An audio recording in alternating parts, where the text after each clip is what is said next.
There are words that don't just echo in your ears. They cut into your spirit. Not all danger comes with a blade. Some come dressed as subtle phrases meant to control, belittle, or trap you. Shi Hang Yi reminds you energy is sacred, and who you allow to speak into your life determines your path.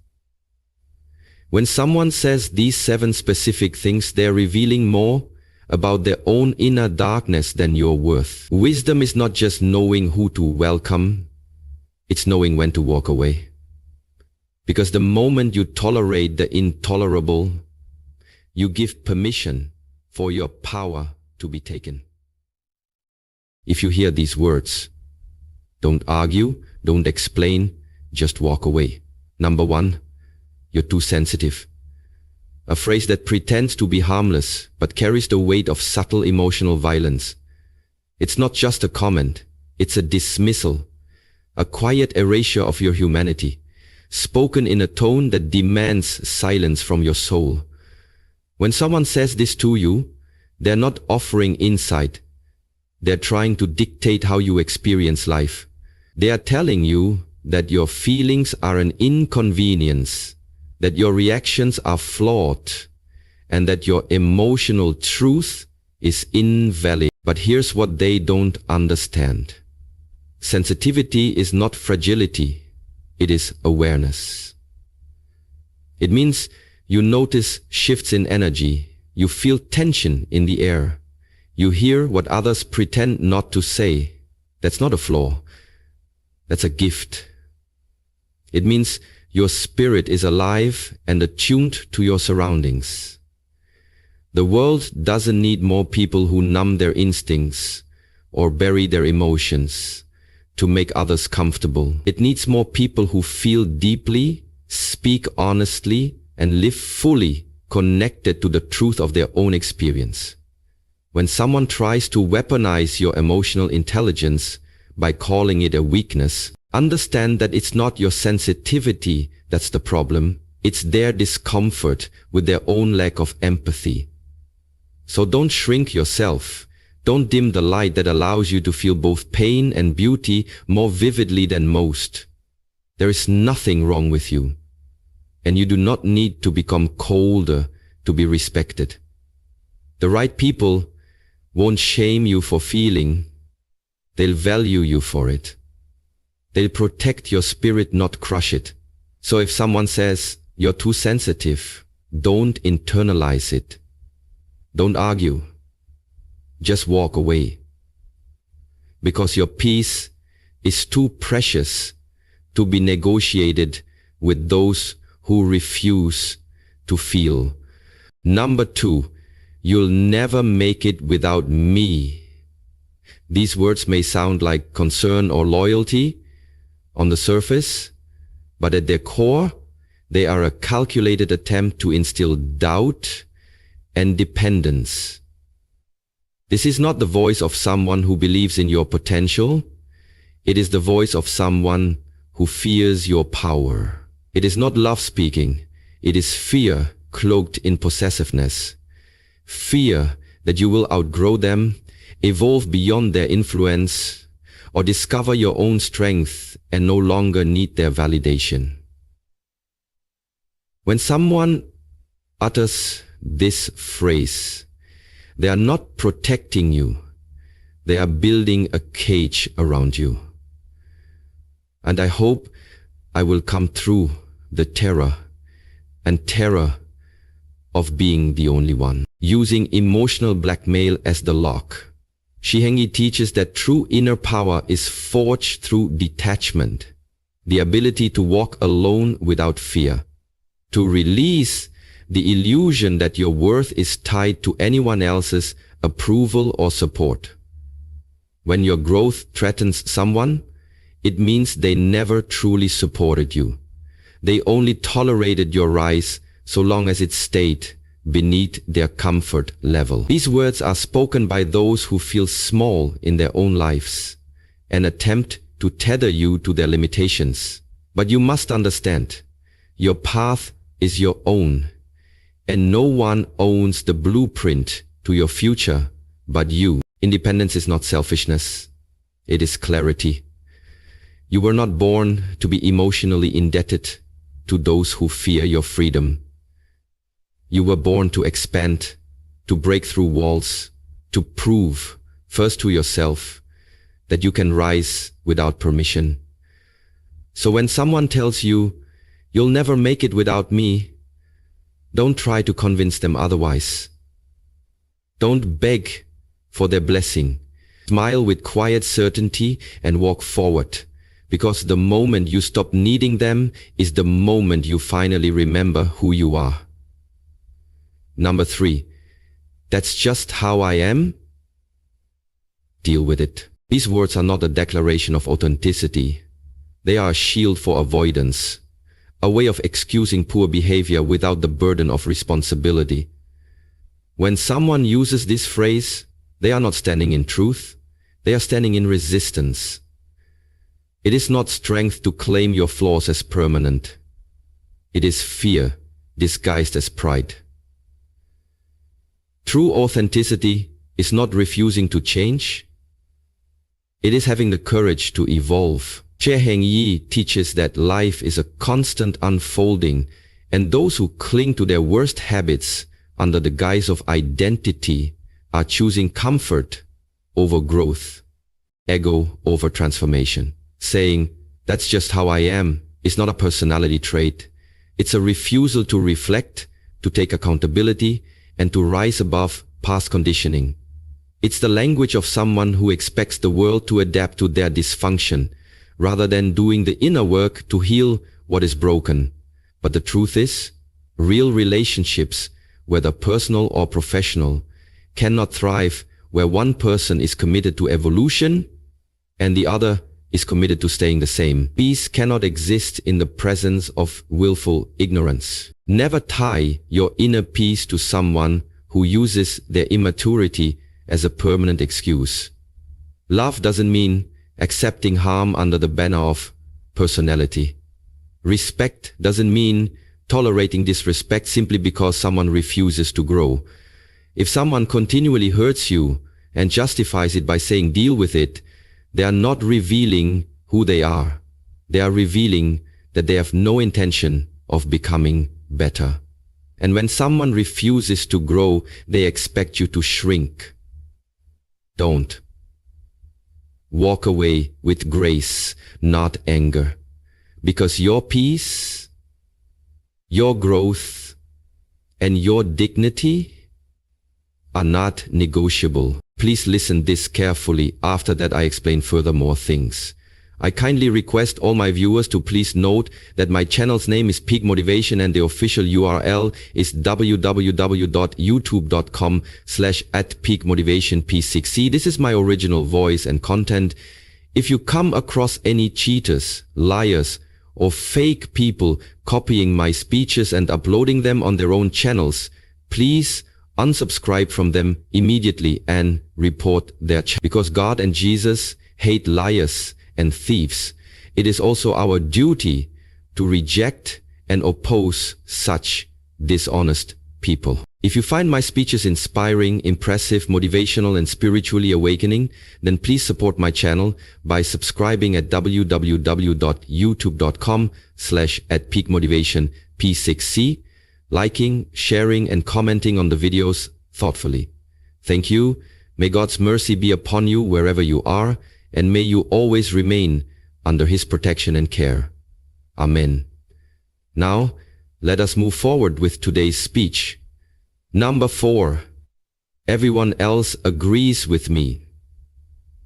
This phrase is not a reflection of truth. It's a weapon of social pressure, a tactic used to silence your voice by surrounding it with the illusion of a crowd. When someone says this, they're not interested in reason or dialogue. They are using imaginary consensus to make you doubt your own clarity. It's an emotional ambush meant to isolate you, to make you feel outnumbered, to erode your confidence until you surrender, not because you're wrong, but because you're alone. But remember this, truth has never depended on numbers. The greatest truths in history were often first spoken by a single voice against the noise of the masses.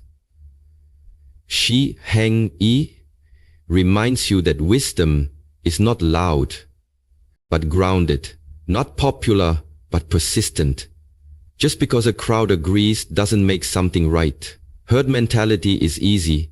It requires no reflection, no courage, no backbone. But to stand in your truth, even when no one echoes it back to you, that is the mark of spiritual maturity. When someone tries to silence you with the phrase, "Everyone else agrees with me," recognize it for what it is. A desperate grasp at dominance, not a sign of strength. And more often than not, everyone is a fiction, a vague shadow used to make you feel small. Don't let your truth be voted out by the noise of insecure minds. Stand tall, speak clearly, and trust your inner compass. Because integrity doesn't need validation, and courage doesn't need company. If your soul is anchored in truth, let them gather their crowd. You don't need it. Walk away with the quiet power of someone who knows it's better to stand alone in truth than be surrounded by a crowd built on lies. Number 5, you owe me. These 3 words may sound simple, but they carry the heavy weight of manipulation disguised as generosity. When someone reminds you of what they've done for you, not out of gratitude, but as leverage, they are not showing love. They are issuing a silent command: obey, submit, repay. True kindness is never transactional. It flows from the heart without the expectation of return. But guilt is the chain they wrap around your freedom, pulling you back every time you try to move forward. What was offered freely is now being weaponized as a debt. Shi Hang Yi teaches that spiritual clarity comes from recognizing the difference between service and control. Those who constantly say, "You owe me," are not helping you out of compassion. They are investing in control and expecting you to pay it back with loyalty, silence, or obedience. This is not a relationship, it's a ledger. And if you stay in it, your soul will begin to shrink under the pressure of invisible debts. Every favor they bring up, every past gesture they throw in your face is not a reminder of love, it's a tool of power. And power built on guilt is the most fragile kind, because it relies on your belief that your freedom must be bought. But you owe no one your peace. You owe no one your voice, your dreams, or your soul. Gratitude is noble, but bondage is not. Detach with grace, not with resentment. Understand that those who truly love you don't keep score. Walk away from anyone who measures your worth in favors and expects your freedom in return. Because once help becomes a chain, it's no longer help, it's control. And your spirit was never meant to live in debt. The success, you are not a rehabilitation center for broken souls. Yes, compassion is sacred. Yes, empathy is powerful. But without boundaries, even the purest heart can be drained dry. Too often, we mistake our ability to carry someone's pain as a responsibility to heal them. But healing is not something you can force upon another. Shi Hang Yi teaches that true strength lies not just in giving help, but in knowing when to stop giving it. Some people do not seek healing. They seek hosts. They do not want to rise. They want company in their suffering. And if you're not careful, their pain becomes your prison.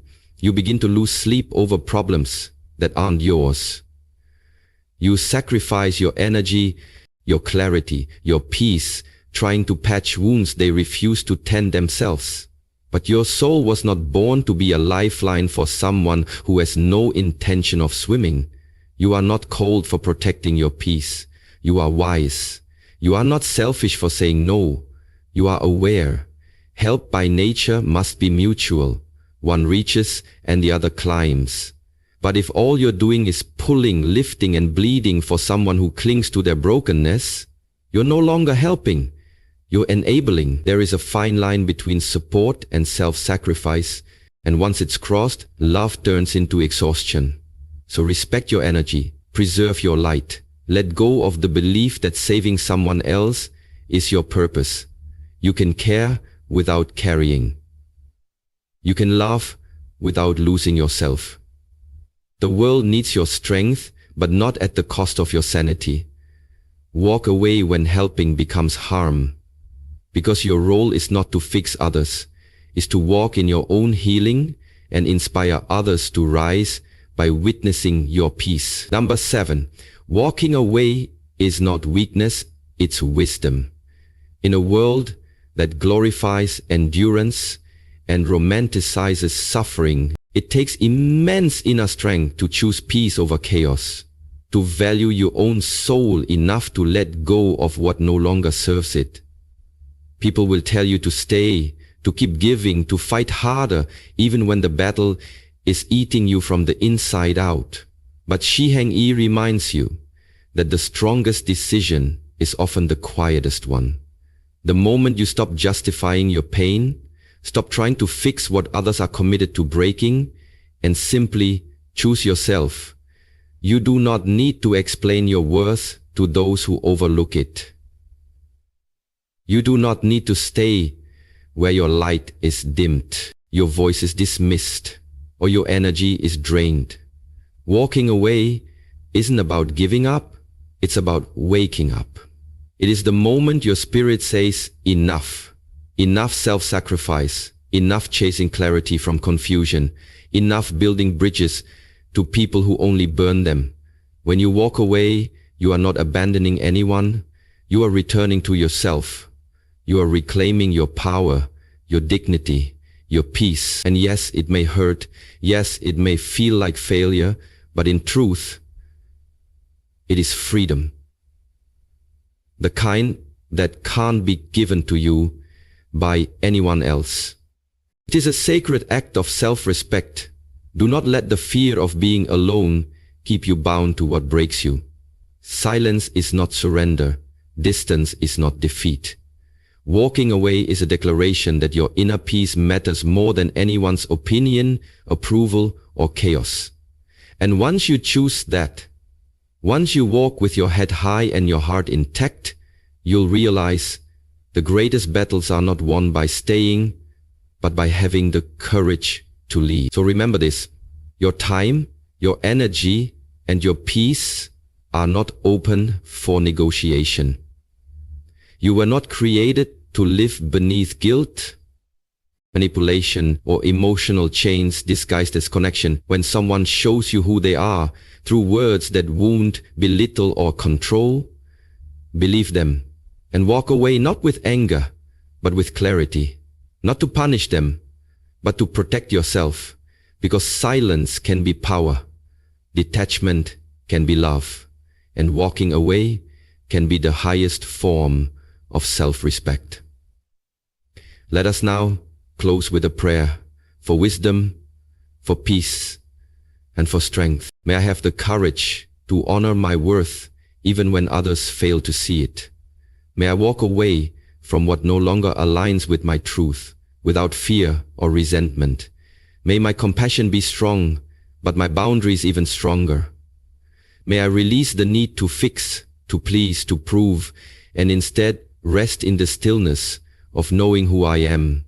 May every step I take away from what harms me be a step closer to what heals me.